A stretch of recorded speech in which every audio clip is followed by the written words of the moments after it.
Mabuhay! Ako si Emir at tayo'y muling magbalik tanaw sa nakaraan. Parte ang video na ito ng aking mahabang bitinserye tungkol sa anti-terror law. Para panoorin ang buong video, pindutin ang link na nasa end screen o nasa description. Disclaimer lang po ha, babala. Para lang po magbigay impormasyon ang video na ito. Hindi po payong legal. Salamat po.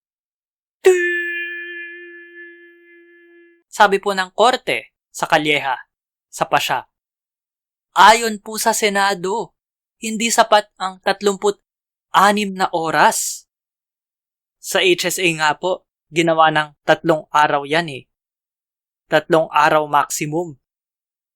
Hindi pa rin po sapat para kumalap ng patunay, putulin ang operasyon ng mga terorista na umaabot po sa maraming bansa, transnational, maiwasang pag-eksperimentuhan o maging kanlungan ang Pilipinas at pantayin ang batas natin sa mga karatig bansa. I-like at i-share ang video na ito sa social media. Mag-subscribe at pindutin ang batingaw o bell. Panoorin ang iba pang Emir's Bitin, Baliktanaw/InHindsight. Suportahan ang palabas sa Patreon, sa PayPal, o magbigay ng crypto.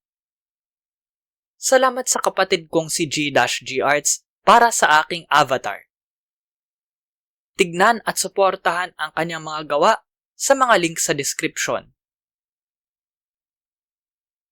Para po panoorin ang buong seryeng ito, pindutin ang link na lalabas sa end screen.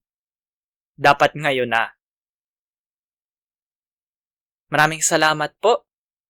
Hanggang sa muli. At ingat.